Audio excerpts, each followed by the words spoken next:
महारानी कैसे प्रकट होंगी? ठाकुर जी बोले सामान्य रूप से वृंदा महारानी प्रकट नहीं होंगी,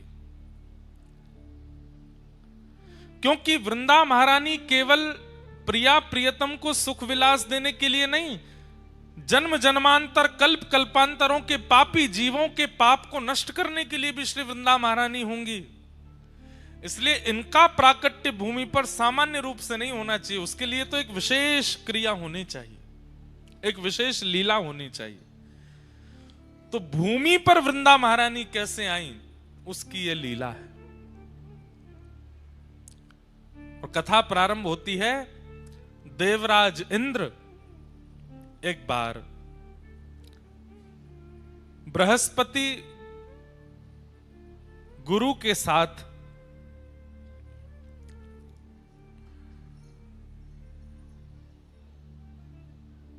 महादेव के दर्शन के लिए प्रस्थान करते हैं। देवादिदेव महादेव के दर्शन के लिए इंद्र जा रहे हैं, और तभी महादेव ने मन में विचार किया कि हमारे दर्शन के लिए देवराज इंद्र आ रहा है, गुरु बृहस्पति के साथ आ रहा है, इसकी परीक्षा लेनी चाहिए, यह हमारे दर्शन का अधिकारी है कि नहीं। और उसी परीक्षण के रूप में महादेव ने शिव गण का रूप धारण किया और बीच मार्ग में आकर के इंद्र की परीक्षा लेने लगे, रोक लिया मार्ग। देवराज हैं इंद्र, तो जा रहे हैं गुमान में कि हम तो देवताओं के राजा हैं, हमको कौन रोकेगा। तभी शिवगण के रूप में स्वयं शिवजी ही आए और आकर के मार्ग रोक दिया। बोले कहां जा रहे हैं, कौन हैं आप अपना परिचय दीजिए। तो कई बार ऐसा होता है बंधुओं, बड़े लोगों से पूछ लें, बहुत प्रसिद्ध लोगों से अगर पूछ लेते हैं ना कि आप कौन हो, तो उनको बड़ी अपनी तौहीन लगती है। प्रसिद्ध लोगों को ऐसा लगता है कि हमसे ये क्यों पूछा कि हम कौन हैं। इसलिए प्रसिद्ध लोग अपने आसपास 15-20 लोग भी रखते हैं, वो तुम बता देना कौन है हम, हमको नहीं बताना पड़े अपना परिचय। बंधुओं, कभी आपसे कोई पूछ ले आप कौन हो, तो आप कैसे परिचय दो। दासानुदास, ठाकुर जी की कृपा अभिलाषी, श्री प्रिया जी की कृपा की किंकरी पाना चाहते हैं, उनके दासों के चरणों के, उनके दासों के दासों के दास हैं, हम अमुक शहर से हैं, हमारा अमुक नाम है, ऐसा करके बता देना चाहिए। नाम वाम बहुत देर में बताना चाहिए। स्वयं का स्पष्ट परिचय नहीं देना चाहिए, और दें भी तो उसमें अत्यंत दैन्य के साथ देना चाहिए। दैन्य मतलब बहुत झुक करके, बहुत दीन बन करके अपना परिचय देना चाहिए।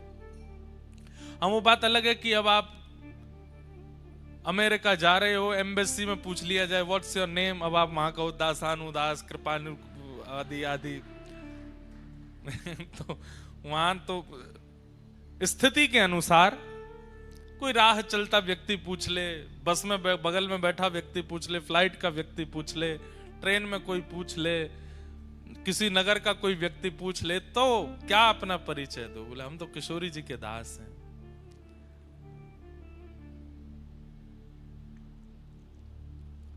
ये सीखना चाहिए हमें संतों से। एक बार वृंदावन में एक संत थे,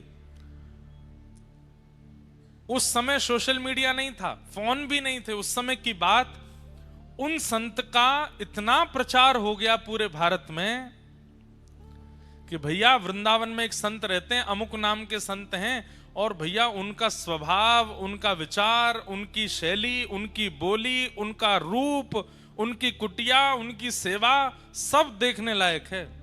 ऐसा लगता है कि कोई साक्षात ठाकुर जी का परम भक्त हो।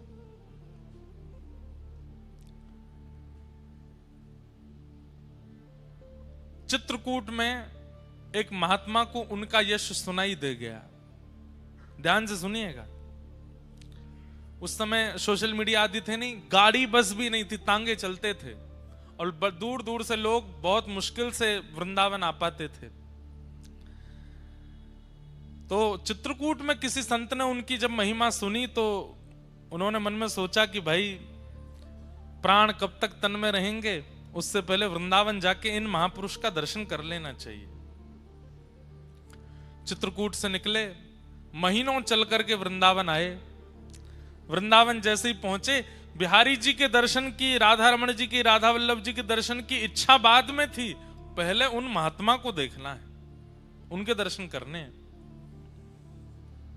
संभवतः हरे राम बाबा नाम था उनका, जो वृंदावन के महात्मा थे। तो जगह जगह पूछ रहे थे, भैया वो महात्मा जी कहाँ रहते? अच्छा, वो परिक्रमा मार्ग में चले जाओ, सीधे जाएंगे तो पानी घाट के बाद में यमुना जी के तट पे ही बाबा की कुटिया है। बोला अच्छा। चलते गए, अब पानी घाट पहुंच गए तो पानी घाट पर जाके पूछा, भैया वो बाबा की कुटिया कहाँ है, बाबा की कुटिया कहाँ है? पूछते पूछते एक महात्मा मिले उनको।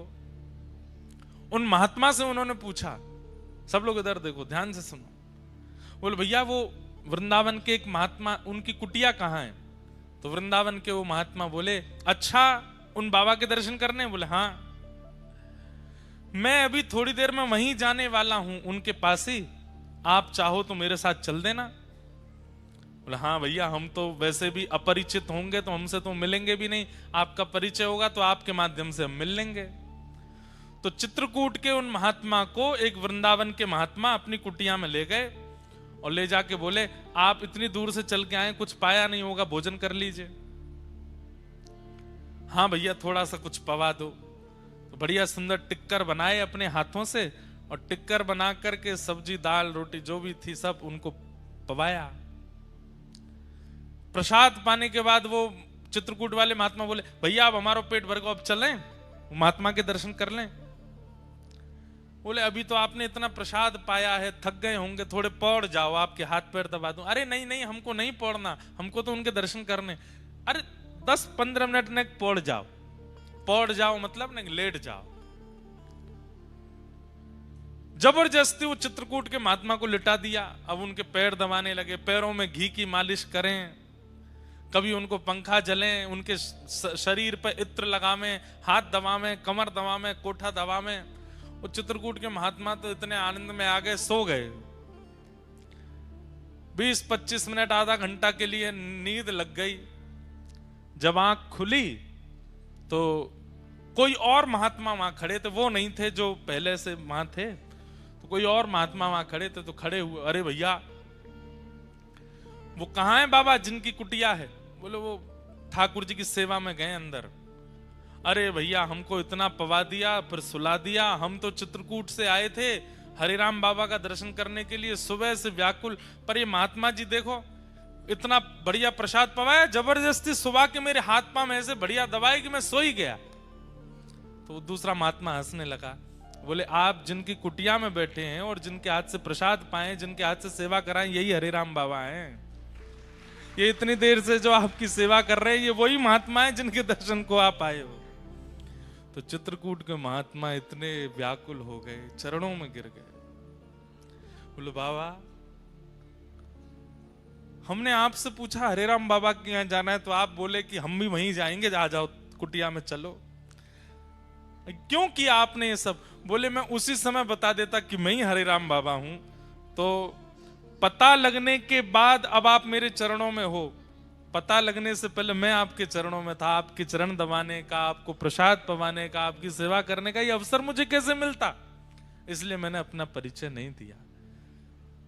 चित्रकूट के महात्मा बोले जितना मैंने सुना था, जैसा मैंने अनुभव किया था, वो प्रैक्टिकली मैंने देख लिया कि आप कितने ऊंचे महात्मा हो, आपकी स्थिति क्या।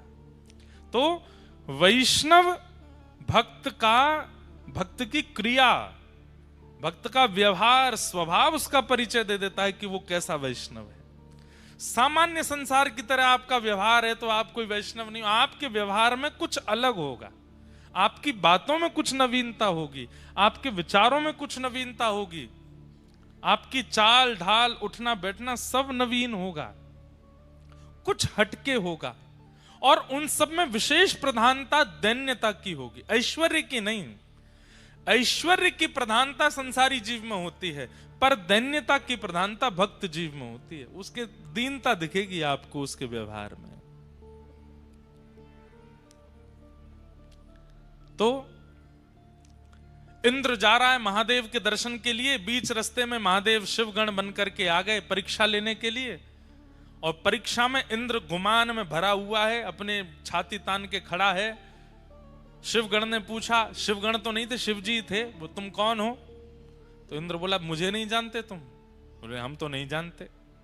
ऐसा है, सुनो, मेरे आंखों के आगे से चले जाओ और तप करो, तप करके कोई देवता प्रकट हो तो उससे पूछ लेना मैं कौन हूं, मैं अपना परिचय दूंगा तुमको। शिवगण बोले, ऐसे कौन हो तुम भैया जिसके लिए हमको तप करना पड़ेगा? बोले, वही तो, तप करके पता चलेगा कि मैं कौन हूं। अब सुनो, मेरा समय बर्बाद मत करो, सामने से हटो। यहां इंद्र जिद करने लगा आगे बढ़ने की। शिवगण बोले, जब तक परिचय नहीं दोगे आगे नहीं जाने दूंगा। इंद्र बोला, मुझे भी सौगंध है अपने स्वर्ग की कि मैं परिचय नहीं दूंगा अपना। शिवगण बोले, मुझे भी अपने गणत्व की सौगंध है, मैं तुझे आगे नहीं जाने दूंगा जब तक तू बताएगा नहीं। बस यही कहा सुनी हो गई। जैसे ही इंद्र ने अपना अस्त्र निकाला और अस्त्र निकाल करके जैसे ही शिवगण के ऊपर प्रहार करने लगा, शिवगण तो अंतर ध्यान हो गया, साक्षात देवादिदेव क्रोध में प्रकट हो गए सामने। तीसरा नेत्र तमतमाने लगा, खुलने के लिए तैयार। इंद्र के हाथ पांव कांपे, ये क्या हुआ है? ये शिवगण के रूप में साक्षात शिवजी आए थे। चरणों में दंडवत हो गया। शंकर जी बोले, तुझे जीवित नहीं छोड़ूंगा मैं, इतना अभिमान अपनी पदवी का? अरे तू मेरे दर्शन क्या करेगा? तू मेरे गणों से ऐसा व्यवहार कर रहा है, तू मेरे दर्शन का अधिकारी है। तब इंद्र ने अपने गुरुदेव, इसीलिए गुरु होने जरूरी हैं। कई बार शिष्य की नैया डूब रही हो तो गुरु जी बचा लेते हैं। गुरु बृहस्पति ने महादेव से कहा, गुरुदेव, हे देवादिदेव, ये तो सामान, आप तो जानते हैं इंद्र कैसा है, क्रोध मत कीजिए। 33 कोटि देवताओं के ऊपर इसका राज है, अगर इसे कुछ हो गया तो फिर स्वर्ग देव राजा विहीन हो जाएगा, दैत्य चढ़ाई कर देंगे। हे महादेव, आप कृपा करो।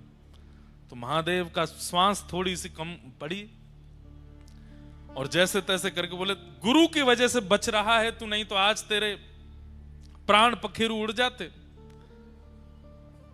बृहस्पति बोले, आप बस शांत हो जाओ, आप कुछ कहो मत।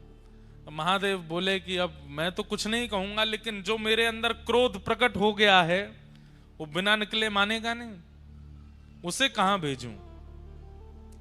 बोले, महाराज, पृथ्वी में भेज देंगे तो प्रलय आ जाएगा, आकाश में डाल देंगे तो आकाश का भेदन हो जाएगा, लोक सब नष्ट हो जाएंगे।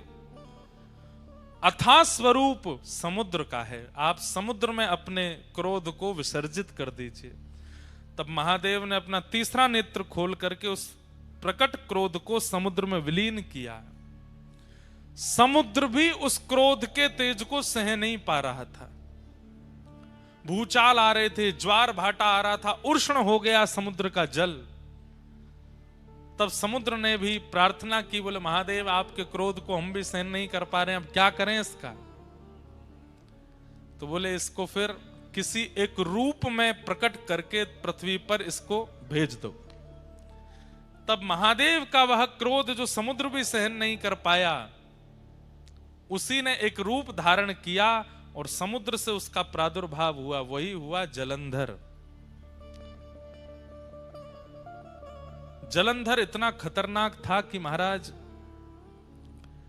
देवता दैत्य सब थरथर कांपते थे उससे। महादेव का क्रोध है। जलंधर का विवाह हुआ वृंदा नाम की कन्या से। जलंधर वैसे ही इतना शक्तिशाली था, लेकिन वृंदा जैसी पतिव्रता पत्नी प्राप्त होने के कारण जलंधर का तेज, जलंधर का ऐश्वर्य, जलंधर का साम्राज्य और ज्यादा प्रगाढ़ होता चला गया। पतिव्रता नारी है वृंदा, अपने पति को परमेश्वर मानती है। और उसके पातिव्रत के कारण जलंधर का जो बल है वो वैसे ही इतना बलवान था, लेकिन पत्नी के पातिव्रत के कारण वो और बलवान हो गया। इसलिए संसार में सबसे बड़ा व्रत यदि कोई है तो वो पातिव्रत है, पत्नी व्रत, पतिव्रत। यदि कोई व्यक्ति पतिव्रत का पालन करे, माताएं और भाई लोग पत्नी व्रत का पालन कर लें, कुछ नहीं करना, ना भूखा रहना है ना प्यास रहना, खूब चकाचक खाओ पियो आनंद करो, बस एक के ही रहो। अगर आपने ये निश्चय कर लिया तो आप संसार की किसी भी स्थिति को पार कर सकते हैं। अरे कहां तक कहें, अगर यमराज आ गए पति को लेने के लिए और पत्नी पातिव्रत धर्म का पालन करती है, भले ही पति में लाख दुर्गुण हैं लेकिन पत्नी पातिव्रत नियम से रहती है, तो उस समय यमराज भी अगर पति को लेने आएंगे तो यमराज भी उसके पति को छू नहीं सकते, पहले पत्नी से आज्ञा लेंगे। हम ले जा सकते हैं इसको? कौन पत्नी चाहेगी कि मेरा पति जाए? कोई नहीं चाहती। सीधी बात, यमराज भी पति का स्पर्श नहीं कर सकते अगर पत्नी पतिव्रता है तो। पत्नी का स्पर्श यमराज नहीं कर सकते अगर पति पत्नी व्रता है तो। इतना बड़ा व्रत है। हम दुनिया भर के व्रत करते हैं पर इस व्रत में कहीं ना कहीं छूट जा रहे हैं।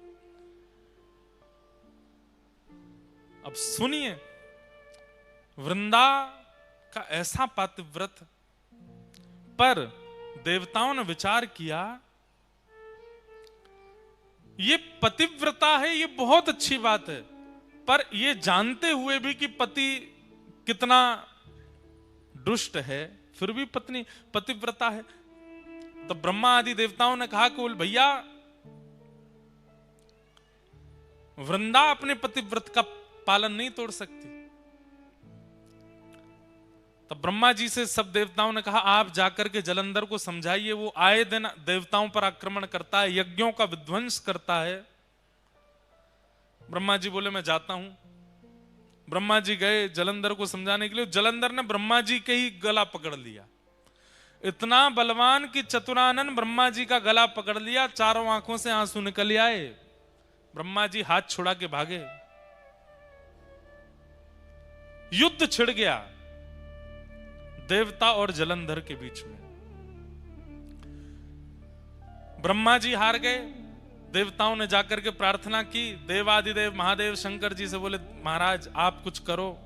महादेव बोले मुझसे ही प्रकट हुआ है वो, और अपने से प्रकट हुए को मैं कैसे नष्ट कर सकता हूं? मैं तो नष्ट नहीं करूंगा उसको। तब ब्रह्मा जी ने मन में विचार किया कि ये शिव भक्त है बहुत बड़ा, और इसके बल में कटौती तभी आएगी जब इससे कोई शिवापराध बनेगा। ये शंकर जी का अपराध करे तब इसके बल में कटौती आएगी। तो बोले क्या करें? तो नारद जी को बुलाया, नारद जी को भेज दिया। बोले जलंधर के जाकर के कैसे भी शिवापराध कराओ। नारद जी महाराज बोले अभी करते हैं। नारद जी कौन है? स्पेशल रूप से एक प्रकार से देवताओं के डायरेक्टर हैं। ऐसी संरचना करते हैं मूवी की, फिल्म की, ऐसी स्क्रिप्ट लिखते हैं महाराज, अगर देवताओं में भी कभी अवार्ड फंक्शन होता होगा तो बेस्ट डायरेक्टर अवार्ड मिलता होगा नारद जी को। सब जगह ऐसी स्क्रिप्ट तैयार करते हैं। अब क्या किया? नारद जी पहुंच गए जलंधर के पास। जलंधर ने बड़ा स्वागत किया, आइए आइए आइए नारद जी। नारद जी सबके प्यारे हैं, दैत्यों के भी प्रिय हैं, देवताओं के भी प्रिय हैं, सबको प्रिय लगते हैं। नारद जी महाराज पहुंचे। नारद जी ने जाकर के कहा जलंधर तुम्हारे पास सब कुछ है। श्री सोमनाथ महादेव की जय। हमारे अर्पण महाराज जी सोमनाथ महाप्रभु हमारे सोमनाथ महादेव के श्री चरणों से पधारे हैं, आपको बारंबार प्रणाम। द्वारिकाधीश भी पधारेंगे, सोमनाथ जी भी आ गए, डाकोर जी भी आएंगे, सब आएंगे कथा में। और आचार्य स्वरूप में वहां के प्रतिनिधि स्वरूप में वहां के पुजारी जी, वहां के विद्वान जन ही यहां आकर के प्रतिनिधित्व करेंगे। प्रेम से सब लोग कहो श्री सोमनाथ महादेव की जय। हमारे अर्पण महाराज जी खूब स्नेह मानते हैं, और जब कभी भी गुजरात में कहीं कथा का क्रम होता है तो कृपा करके पधारते हैं महादेव का प्रसाद लेकर के। आपको बारंबार प्रणाम वंदन। कथा सुनिए सब लोग। नारद जी महाराज से देवताओं ने कहा आप कुछ करो। बोले क्या करना है? बोले जलंधर से शिवापराध कराओ। जब तक ये शिव जी का अपराध नहीं करेगा तब तक इसको हराना मुश्किल है। तो अच्छा, शंकर जी भी कह चुके हैं कि मैं इसको मारूंगा नहीं। क्यों? क्योंकि मुझसे ही प्रकट हुआ है। देवताओं ने कहा कैसे भी करके इससे शिवापराध बने, और इससे शिवापराध बनेगा तो शंकर जी को आना पड़ेगा इससे युद्ध करने के लिए, और शंकर जी आएंगे तो इसका नाश निश्चित हो जाएगा। नारद जी बोले ये तो हमारे बाएं हाथ का खेल अभी करते हैं। तुरंत पहुंच गए। नारद जी जैसे ही पहुंचे, जलंधर ने प्रणाम किया। पूरी सभा खड़ी होकर के दंडवत करने लगी। जय हो नारद जी महाराज को प्रणाम। नारद जी बोले और जलंधर सब आनंद मंगल। बोले भगवान सब आपकी कृपा है, देखिए ना मेरा 10 दिशाओं में कैसा यश हो रहा है। देवता थर-थर कांपते हैं मेरे कारण। मैं स्वर्ग की ओर दृष्टि कर लेता हूं तो स्वर्ग में भूचाल आ जाता है। मैं चाह जाऊं तो समुद्र में लहरें नहीं आती। मैं चाह जाऊं तो सूर्य उदय नहीं होते। मैं चाह लूं तो 7 दिन तक चंद्रमा को प्रकाश देना पड़ता है, शीतलता देनी पड़ती है। आपकी कृपा से सब कुछ है भगवान, कोई कमी नहीं है मेरे पास में। नारद जी बोले नहीं, तुम्हारे पास सब कुछ है, बस एक नहीं है। बोले क्या? अति सुंदर पत्नी नहीं है तुम्हारे पास। जलंधर बोला अरे मेरी पत्नी वृंदा, आपने देखा नहीं उसको, कितनी सुंदर है। बोले ठीक है, सुंदर है तुम्हारी वृंदा पत्नी, पर इससे भी लाख गुना ज्यादा सुंदर एक है, वो तुम्हारे पास नहीं है। जलंधर तुरंत खड़ा हो गया। किसके पास है आप कहिए, और आप यहीं बैठे रहिएगा, मैं अभी लेके आऊंगा। बोले देव आदिदेव महादेव के बगल में विराजमान श्री पार्वती जी, वो हैं सबसे सुंदर। जलंधर पहले तो रुक गया। वे तो मेरे इष्ट हैं, मुझे उन्होंने प्रकट किया है, मैं उनकी पत्नी कैसे ला सकता हूं? जैसे ये थोड़ा संकोच में आया, नारद जी उठने लगे। बोले हमको पता था अभी तुम्हारी इतने दिग्गज नहीं हुए तुम। ठीक है तुम्हारा बल है, तुम्हारा प्रकाश है, तुम योग्य हो, पर इतने अभी नहीं हुए हो। नहीं नहीं नहीं नहीं, आप रुकिए बैठिए। मेरे इष्ट हैं तो क्या हुआ, सब पर विजय प्राप्त कर ली, अब इष्ट पर ही विजय प्राप्त करूंगा। और तुरंत महाराज अपनी तलवार सेना लेकर के सीधा, सबसे पहले तो उसने शुंभ निशुंभ को भेजा। जाओ जाकर के महादेव से कह दो मैं उनकी बड़ी प्रार्थना करता हूं, मैं उनको बहुत मानता हूं, मुझे युद्ध नहीं करना। वे मेरे राजी राजी अपनी पत्नी मुझे हवाले कर दें, मैं युद्ध नहीं करूंगा। शुंभ निशुंभ गए, प्रतीक्षा करता रहा। 5-6 दिन हो गए। पूछा, बोले भैया कहाँ है हमारे वो दोनों गण गए थे? तो बोले वो लौट के ही नहीं आए, महादेव ने मार दिया उनको। अच्छा, इसका मतलब ये भयभीत नहीं है मेरे प्रकोप से, मेरे बल से, मुझे बताना पड़ेगा। और तुरंत महादेव पर भी चढ़ाई कर दी, युद्ध करने लगा। महादेव से युद्ध करने लगा। है तो स्वयं महादेव का ही तेज, महादेव का ही क्रोध। अब यहां महादेव के अंदर भी क्रोध है, और वह क्रोध किससे लड़ रहा है? अपने ही उतने ही बलशाली क्रोध से लड़ रहा है। जितना बल, जितना पराक्रम, जितना तेज, जितना योग्य महादेव का क्रोध है, उतना ही योग्य तो वह भी है, क्योंकि वो वही तो है जिससे वो लड़ रहे हैं। महादेव लड़ते लड़ते बोले भैया ये हमारा क्रोध ही तो है, दोनों 100 नंबर के ही हैं हमारे अंदर जो क्रोध है, और ये वही एक ही बात है, ये 1% भी कम हो तो इससे युद्ध किया जाए, ये पूर्ण परिपूर्ण वही है जो मेरे अंदर क्रोध है। तब सब देवता बोले अब तो एक ही उपाय है। बोले क्या? नारायण के पास चलो। तब शंख चक्र गदा पद्मधारी नारायण के पास गए और कहा भगवान अब आपको युद्ध भूमि में आना पड़ेगा, आप ही इसका नाश कर सकते हो। ब्रह्मा जी भी कर चुके, महादेव तो कर ही रहे हैं, अब आप और आओ। नारायण बोले अभी आते। शंख चक्र गदा पद्म धारण करके चतुर्भुज रूप धारी जैसे ही नारायण प्रकट हुए, जलंधर ने जैसे ही नारायण भगवान का दर्शन किया, तुरंत अस्त्र शस्त्र छोड़ दिए, चरणों में गिर गया। बोले जय हो जीजा जी प्रणाम। भगवान बोले ये क्या बोला? अब हमारे ठाकुर जी तो बड़े करुणा अवतार हैं, जैसे ही जीजा जी कहा ठाकुर जी ने तो अस्त्र शस्त्र अंतर ध्यान कर दिए। बोले भैया सब देवताओं क्षमा करो। बोले क्यों? साले साहब हैं हमारे। पर स्वयं भगवान ही बोले ए जलंधर तू हमको जीजा बोला क्यों, पहले ये तो बता। अरे महादेव का जब क्रोध प्रकट हुआ इंद्र के ऊपर, और जब वह क्रोध इंद्र पर ना डाल पाए तो कहां भेजा उस क्रोध को? बोले समुद्र में। और आपकी पत्नी लक्ष्मी जी कहां से प्रकट हुई है? बोले समुद्र से। तो इस नाते में भैया हुआ ना उनका, आप मेरे जीजाजी हो गए।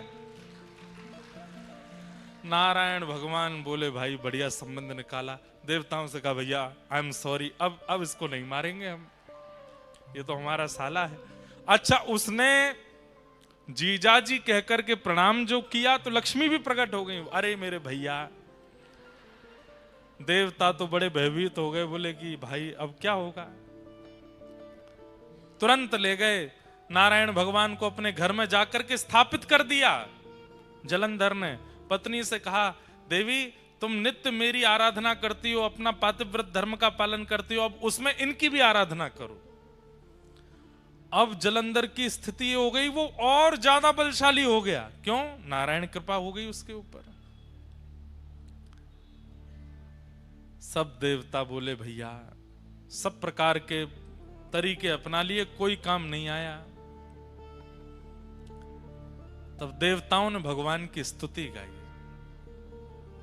और कहा भगवान अगर इसका नाश नहीं हुआ तो पृथ्वी नष्ट हो जाएगी कुछ दिनों में। पृथ्वी नष्ट नहीं, आप विचार कीजिए, जो अपने इष्ट अपने प्रकटकर्ता महादेव से युद्ध करने के लिए खड़ा हो सकता है, कल को वो आपसे युद्ध नहीं करेगा।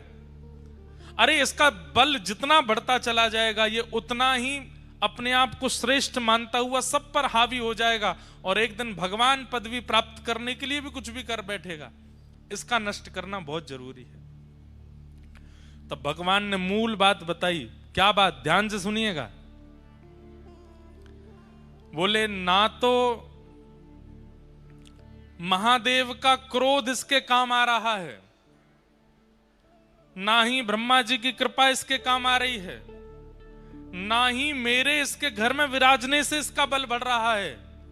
इसके बल का मूल स्रोत है इसकी पत्नी का पातिव्रत। देवताओं को भगवान ने समझा दिया। बोले कितना बड़ा व्रत है पातिव्रत। एक पत्नी यदि पतिव्रता हो जाती है तो तीनों देव लग जाते हैं उसको हराने में, लेकिन उस व्यक्ति का बाल बांका नहीं कर पाते। ये पातिव्रत का बल है, और इसका पातिव्रत जब तक नष्ट नहीं होगा तब तक इसका कुछ नहीं बिगाड़ पाएंगे।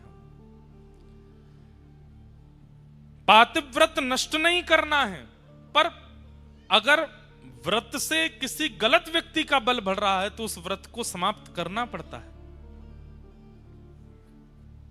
क्या करें? तो भगवान बोले अब हमको वृंदा को उसके पातिव्रत का फल देना है। और पातिव्रत का फल क्या है? कि पति रूप में साक्षात ठाकुर जी प्राप्त हो जाएं। ये पातिव्रत का फल है। और पातिव्रत के फल के रूप में जलंधर का रूप धारण करके स्वयं श्रीमन नारायण वृंदा के समीप आ गए। बंधुओं, ये वृंदा का पातिव्रत का फल मिला है उसको, कि सामान्य पति नहीं है, जिसके लिए मीराबाई कहती हैं, ऐसे बर को बरे जो जन्मे और मर जाए, बलहारी श्री गोपाल जी, बर बर श्री गोपाल जी, जासो चुड़ लो मैं हुए जाए। श्री गोपाल जी पति बन करके आ जाएं, ये तो मीराबाई की इच्छा है।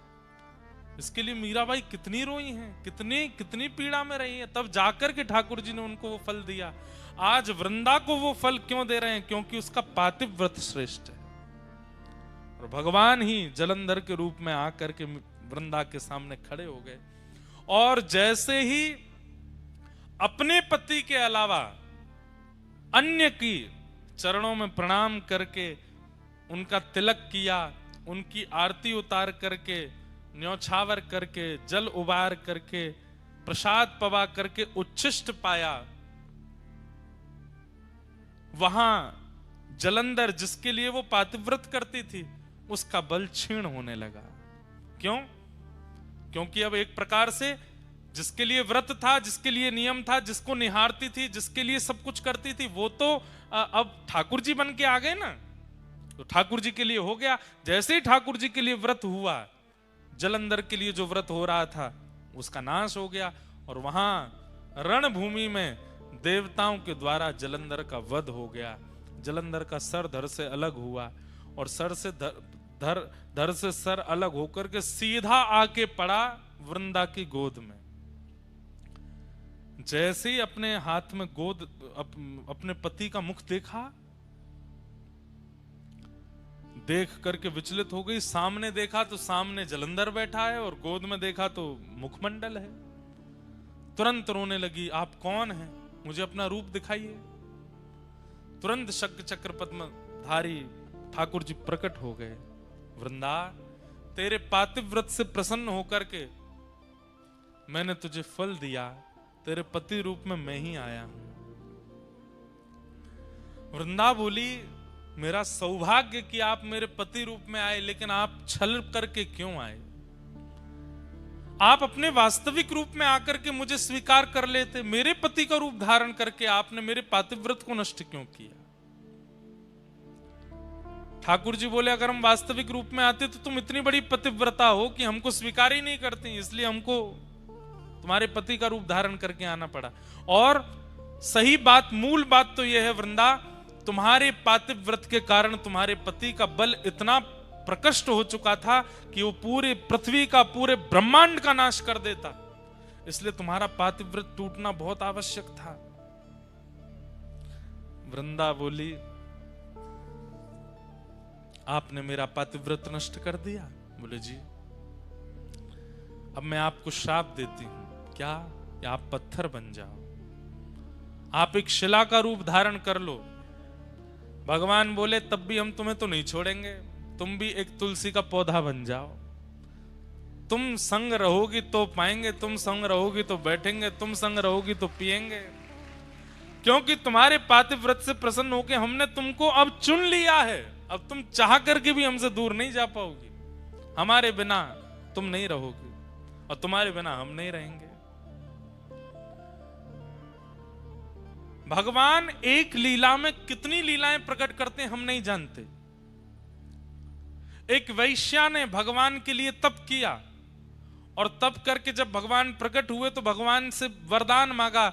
जैसे श्री यशोदा जी को आप सुख देते हैं, उनकी कोख से आप जन्म लेते हैं, जैसे कौशल्या जी के गर्भ से आप जन्म लेते हैं, ऐसी मेरे गर्भ से भी आपका जन्म हो, ऐसी कृपा कर दो। भगवान बोले, कौशल्या जी के गर्भ से, यशोदा जी के और देवकी मैया के गर्भ से तो हम एक ही बार जन्मे, पर हम तुम पर कृपा करते हैं कि हम तुम्हारे गर्भ से जन्म लेते ही रहेंगे। एक जन्म नहीं, अनेक जन्म होंगे। कैसे? बोले, तुम गंडकी नाम की नदी बनोगी, और वृंदा के श्राप से हम शालिग्राम बनेंगे। और जब तक पृथ्वी पर सूर्य चंद्र हैं, जब तक पृथ्वी का अस्तित्व है, तब तक गंडकी में से हम प्रकट होते ही रहेंगे। आते ही रहेंगे, जीव मानव पर कल्याण करते रहेंगे। तो यहां वृंदावन ने श्राप दिया कि आप पाषाण बन जाओ। सब घबरा गए। ठाकुर जी बोले बिल्कुल चिंता मत करो, ये भैया सब हमारी लीला ही है। ये पाषाण का श्राप देगी तभी उस वैश्या के वरदान को हम पूर्ण कर पाएंगे। वो नदी बन करके गंडकी आ गई, अब हम जा रहे हैं, हम शालिग्राम बन के आएंगे, लेकिन हमारी भी शर्त है। क्या? तुम भी एक तुलसी का झाड़ बनोगे और जब तक तुम नहीं पधराई जाओगी तब तक हम प्रसाद नहीं पाएंगे, तब तक हम जल नहीं पिएंगे, तब तक हम कुछ भी नहीं करेंगे। अरे आसन पर भी जब तुम रखी जाओगी तो ही बैठेंगे, तो नहीं बैठेंगे। एक क्षण के लिए भी तुलसी शालिग्राम जी से दूर नहीं होती। ये भगवान ने वरदान दिया। एक राक्षस ने भी भगवान की तपस्या की, तपस्या करके ठाकुर जी से मांगा। भगवान जब प्रकट हो गए, वरदान मांगो, क्या चाहिए? राक्षस बोला, प्रसन्न हासा रुड़लो चलो लसत। जब आप ठाकुर जी मुस्कुराते हैं तो आपके गाल बड़े प्यारे लगते हैं मुझको। राक्षस मांग रहा है। भगवान बोले तो वरदान तो मांगो, क्या चाहिए? बोले कि प्रभु मैंने बहुत कुछ खाया अपने जीवन में, बड़े बड़े जीव खा लिए, बड़े बड़े जंतु खाए, मानव भी खाए, देवता दैत्य भी खाए, अब आपको खाने का मन कर रहा है। भगवान बोले तू मुझे खाने के लिए तपस्या कर रहा था? बोले हाँ, मुझे पता चला कि आप मिलते नहीं हो, आप तभी प्रकट होते जब आप कोई तप करता है, तो मैंने इसीलिए तप किया 1000 वर्ष तक कि आप प्रकट हो जाए तो मैं वरदान में आपको खाने के लिए मांगू। भगवान बोले वाह भैया, कैसे खाओगे? बोले आ जाओ मेरे पास, आपको लेकर के खाना शुरू करूं। आपके गाल पहले खाऊंगा, आपके हाथ फिर खाऊंगा, फिर चरण खाऊंगा। ठाकुर जी बोले भैया देखो, इस रूप में तो संभव नहीं है। तुम अगर हमारे पास आए भी तो इतनी योगनियां, इतनी शक्तियां चारों तरफ हमारे रहती हैं कि तुम जल करके नष्ट हो जाओगे। तुम्हारी इच्छा पूरी करेंगे। बोले क्या? कालांतर में तुम एक कीड़ा बनकर के गंडकी नदी में जाओगे और जब हम वहां शालिग्राम बनकर के आया करेंगे तुम हमें ही खाया करोगे। उसी से ही हमारे अंदर रूप प्रकट होने लग जाएंगे। तुम्हारी इच्छा पूरी हो जाए, खूब खाना, झुक करके खाना। तो गंडकी में, शालिग्राम जी में कभी कभी आकृतियां प्रकट हो जाती हैं। वो आकृतियां उस राक्षस को ही शाप दिया भगवान ने खाने का। वो खाता है ठाकुर जी को। हमारे ब्रज में तो एक पद गाते हैं, पद गाते हैं मतलब उस भाव से गाते हैं। होली में खा जाऊं तेरो गाल बड़ो मीठो, खा जाऊं तेरो, हारे खा जाऊं तेरो, हम्बे खा जाऊं तेरो। जब ठाकुर जी गाल में लाल लाल गुलाल लगा करके आते हैं तब गोपियां गाती हैं, लाला इतनो चोखो लग रहा है, ऐसा मन कर रहा तेरो गाल खा जाएं।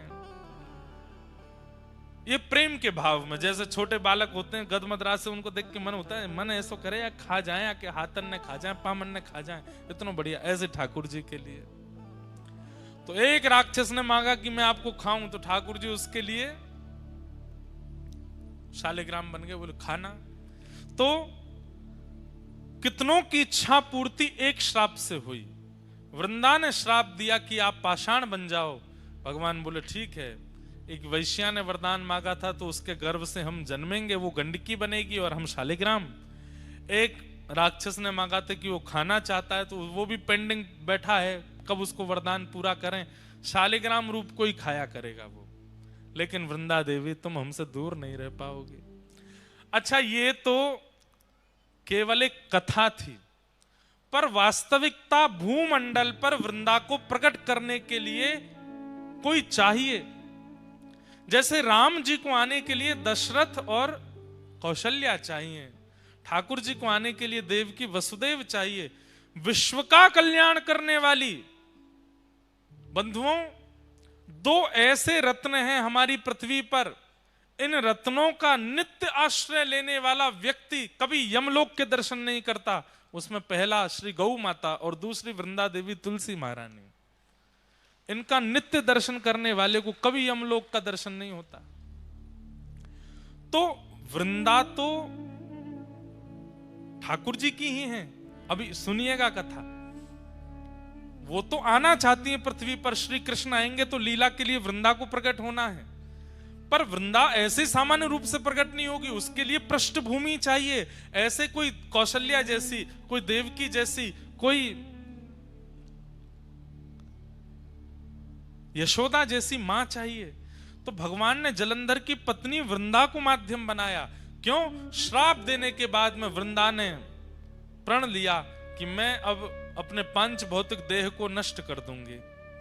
और जैसे ही वृंदा ने अपने शरीर को जलाकर के भस्म बनाया, भस्म जैसे ही बनी, ठाकुर जी ने गोलोक धाम की ओर देखा और श्री गोलोक धाम से श्री वृंदा देवी की मंजरियों को लाया गया और भगवान ने कहा अब पृथ्वी पर सबसे शुद्ध तुलसी के प्राकट्य होने की अगर कोई पृष्ठभूमि है, कोई मिट्टी है, कोई रज है, तो वो वृंदा, पातिव्रती वृंदा की ये शरीर की जो भस्म है ये है।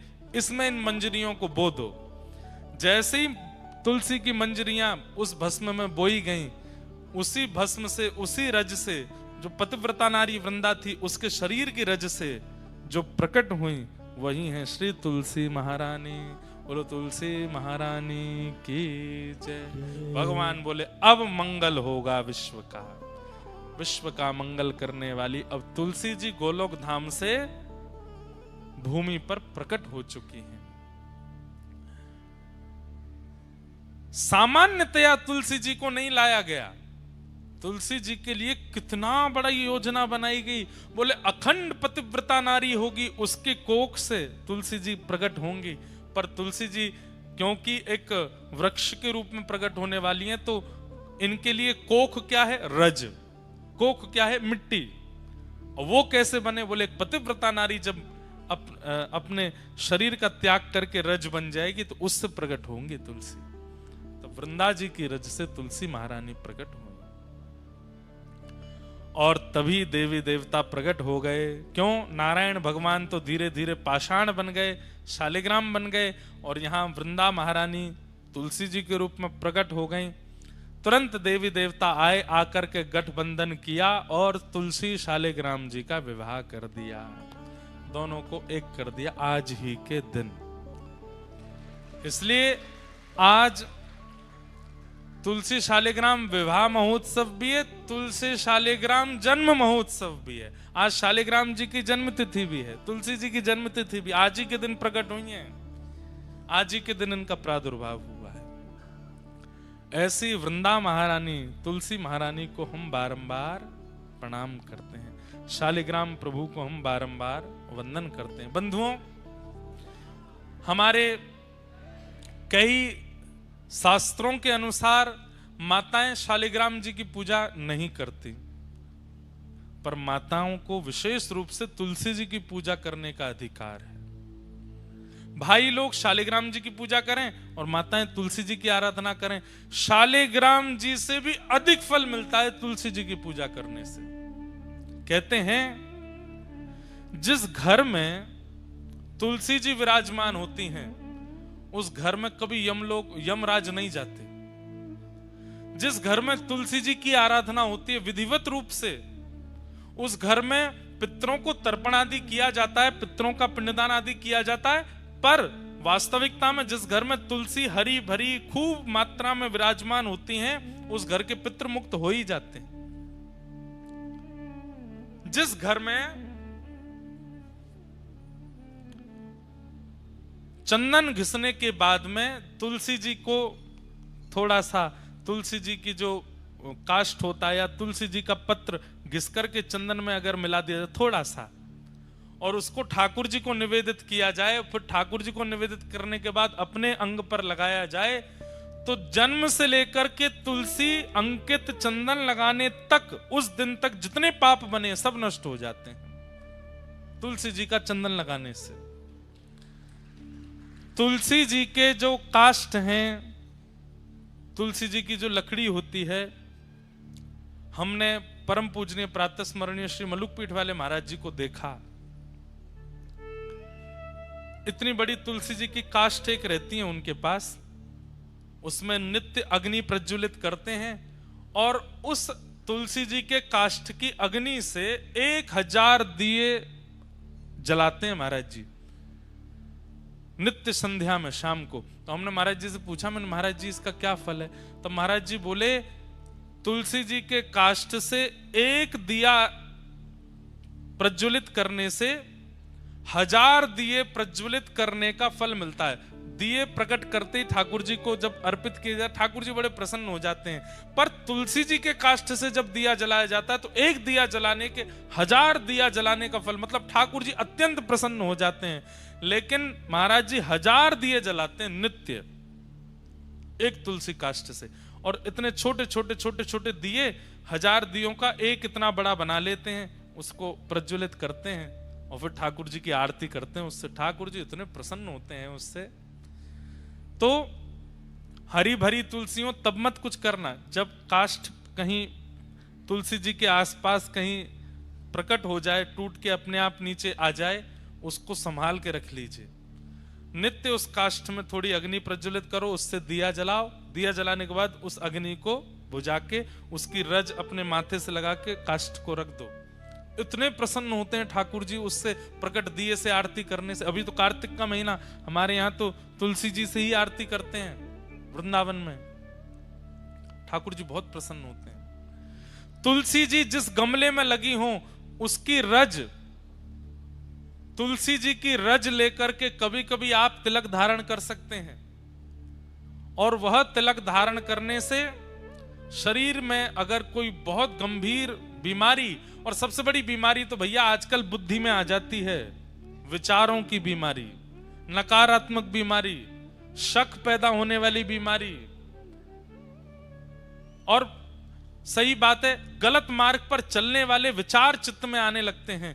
तुलसी जी की रज अपने माथे से लगाने से और माथे पर रज लगा के ठाकुर जी की आराधना करने से विचार शुद्ध होते हैं। बड़ी महिमा है तुलसी जी की। ऐसी तुलसी महारानी को हम बारंबार प्रणाम करते हैं। इस भाव से आज के दिन श्रीमन नारायण शालिग्राम रूप में प्रकट हुए और तुलसी जी के साथ में उनका विवाह। कभी आप लोग हनुमान चालीसा का पाठ करते हैं, अपनी गुरु परंपरा का पाठ करते हैं। अरे छोटे छोटे बच्चे अध्ययन भी करते हैं, अपने पढ़ाई स्कूल की कर रहे हैं, तो तुलसी जी का गमला तो बहुत सामान्य, उठा करके अपने कक्ष में विराजमान कर लो पढ़ते समय, और अपने पास में तुलसी जी रख करके आप पढ़ना प्रारंभ कीजिए। जो पढ़ेंगे भूलेंगे नहीं। ये एग्जाम देने वाले बच्चों को एक हम युक्ति बता दे रहे हैं। तुलसी जी का गमला उसकी पहले, और ऐसे नहीं कि वैसे तो तुलसी जी को पूछते नहीं, एग्जाम वाले दिन ही ले गए उठा करके, बैठो तुलसी जी पास कराओ, नहीं। तुलसी जी की नित्य आराधना आज से ही शुरू कर दीजिए। आज्ञा लेकर के तुलसी जी के पत्र तोड़ने चाहिए। द्वादशी के दिन तुलसी जी के पत्र नहीं तोड़ने चाहिए। तुलसी जी के जितने भी पत्र और आदि आदि जो नीचे गिर जाते हैं उन सबको भी प्रणाम करके सबको इकट्ठा करना चाहिए। अगर वो बहुत सूख जाएं तो उनका चूरा बना करके जिस दिन निषेध है तुलसी जी तोड़ना, उस दिन वही प्रयोग करके ठाकुर जी का भोग लगाया जा सकता है।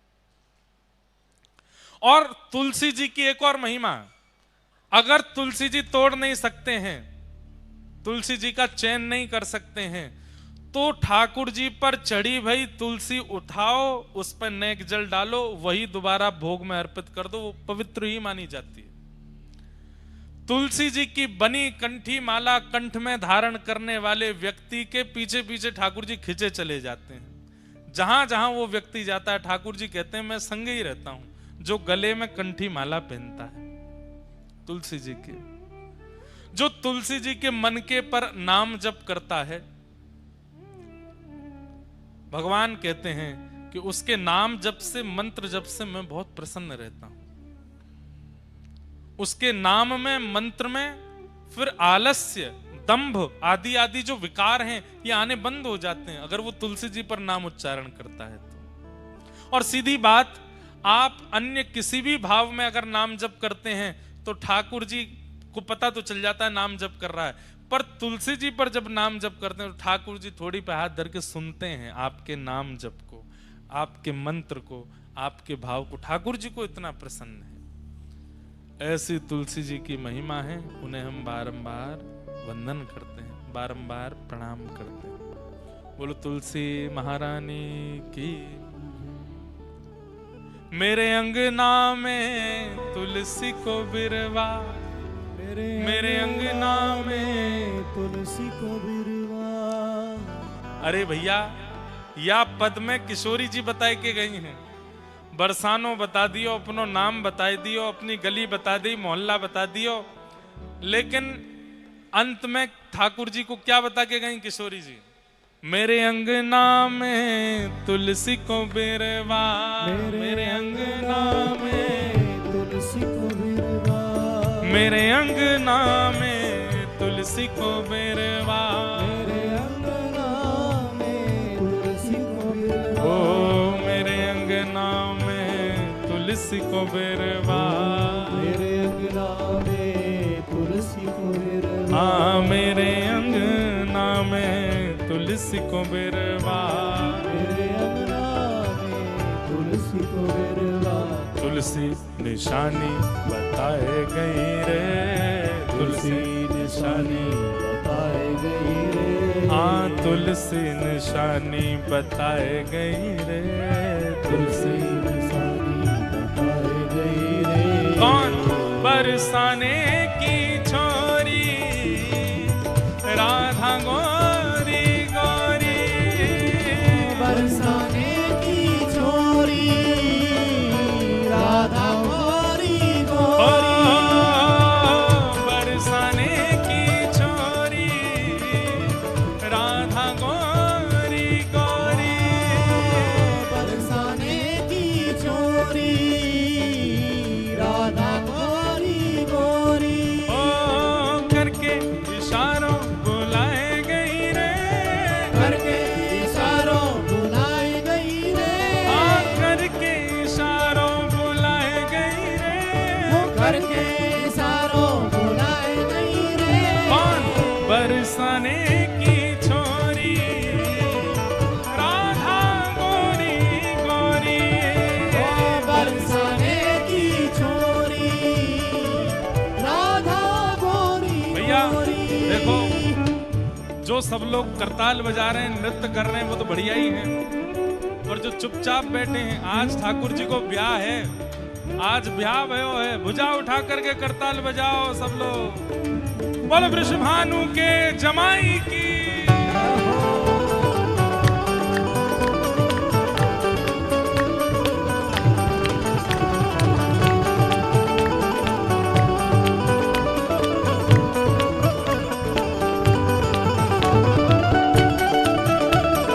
बोलो वृषभानु दुलारी की।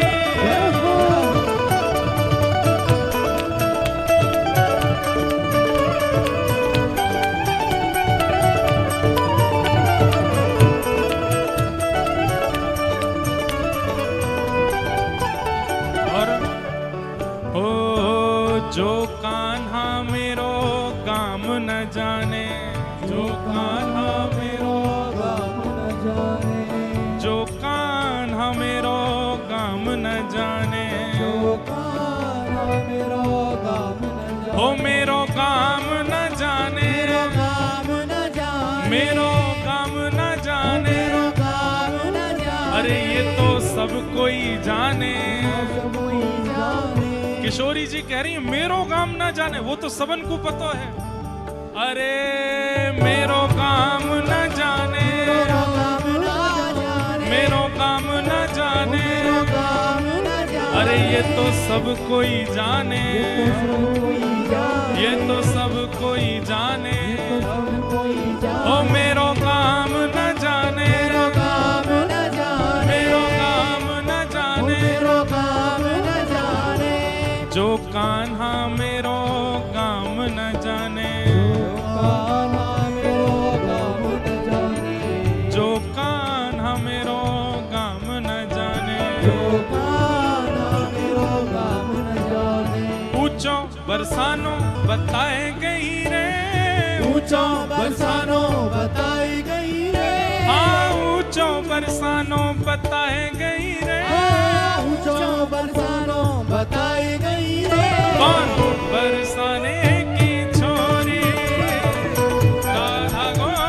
गोरी गोरी ओ बरसाने की छोरी राधा गोरी गोरी बरसाने की छोरी राधा गोरी गोरी बरसाने की छोरी राधा गोरी गोरी गिरिराज धरण की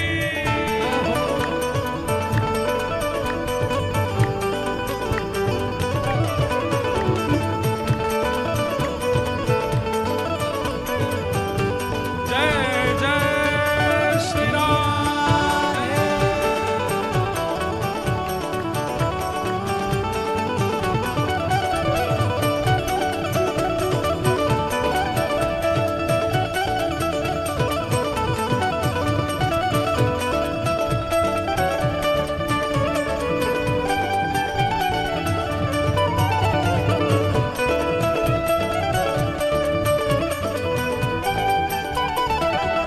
ओ सब सखियन में श्यामा जो प्यारी सब सखियन में श्यामा जो प्यारी सब सखियन में श्यामा जो प्यारी सब सखियन में श्यामा जो प्यारी ओ श्यामा जो ओ प्यारी श्यामा जो प्यारी भुजा उठा के पूरे बेग से कहो ओ मेरी श्यामा जो प्यारी मेरी श्यामा जो प्यारी मेरी श्यामा जो ओ प्यारी मेरी श्यामा जो प्यारी वृषभानु दुलारी शबान दुलारी बरसाने वाली बरसाने वाली मेरी श्यामा जो प्यारी मेरी श्यामा जो प्यारी मेरी श्यामा जो प्यारी मेरी श्यामा जो प्यारी सब सखियन में श्यामा जो प्यारी सखियन में श्यामा प्यारी ओ सब सखियन में श्यामा जो प्यारी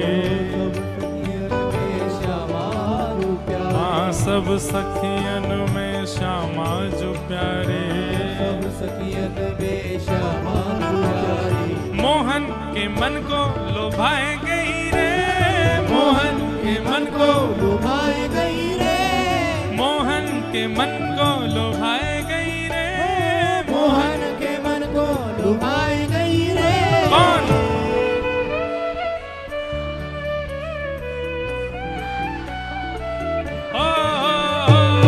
बरसाने की छोरी राधा गोरी गोरी बरसाने की छोरी राधा गोरी बरसाने की छोरी राधा गोरी गोरी बरसाने की छोरी राधा गोरी ओ गोरी करके इशारों बुलाए गई रे करके इशारों भुलाए गई रे हाँ करके इशारों बुलाए गई रे करके इशारों भुलाए गई रे बरसाने की छोरी राधा गोरी गोरी बरसाने की छोरी राधा गोरी गोरी राधा राधा राधा राधा राधा जय श्री राधा राधा राधा राधा राधा राधा श्री राधा हे राधा राधा राधा राधा राधा जय श्री राधा राधा राधा राधा राधा श्री राधा हे जय जय श्री राधा जय जय श्री राधा जय जय श्री राधा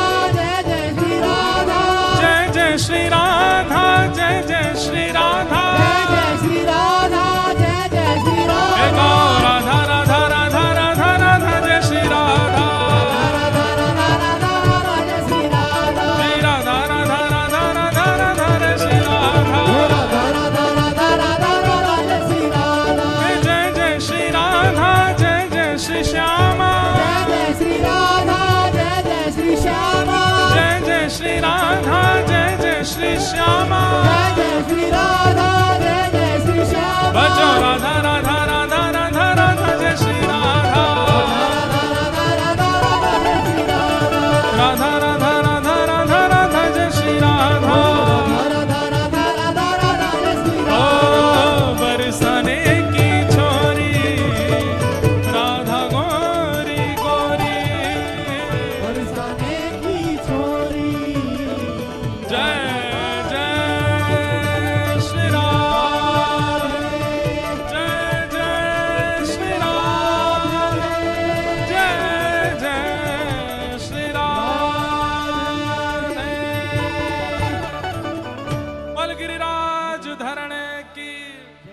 वृषभानु दुलारी की जय वृषभानु के जमाई की जय पूछरी के लौठा की प्यारे।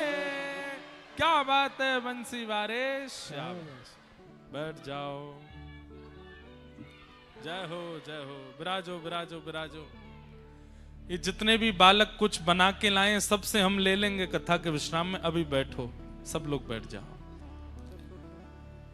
तो ठाकुर जी का श्री विवाह शालिग्राम स्वरूप में श्री वृंदा महारानी के साथ में आज के दिन सुसंपन्न हुआ। और ये विवाह सब देवताओं ने मिलकर के कराया। उसी विवाह के मंगल विधान को हम लोग करके आज कथा में विराजे, इसलिए इस कथा का कहना सुनना अति अनिवार्य था। बोलो तुलसी शालिग्राम भगवान की। माताओं से हमारी विनती कि वे तुलसी आराधन खूब भाव से करें और भाई लोग श्री शालिग्राम भगवान की खूब मंगल सेवा करें। दंपति जब मिलकर के तुलसी शालिग्राम सेवा करते हैं, नियमित रूप से जैसे उसके नियम है उसी भाव से करते हैं, तो ऐसे दंपतियों में कभी विद्वेष विद्रोह और विक्षोभ नहीं होता।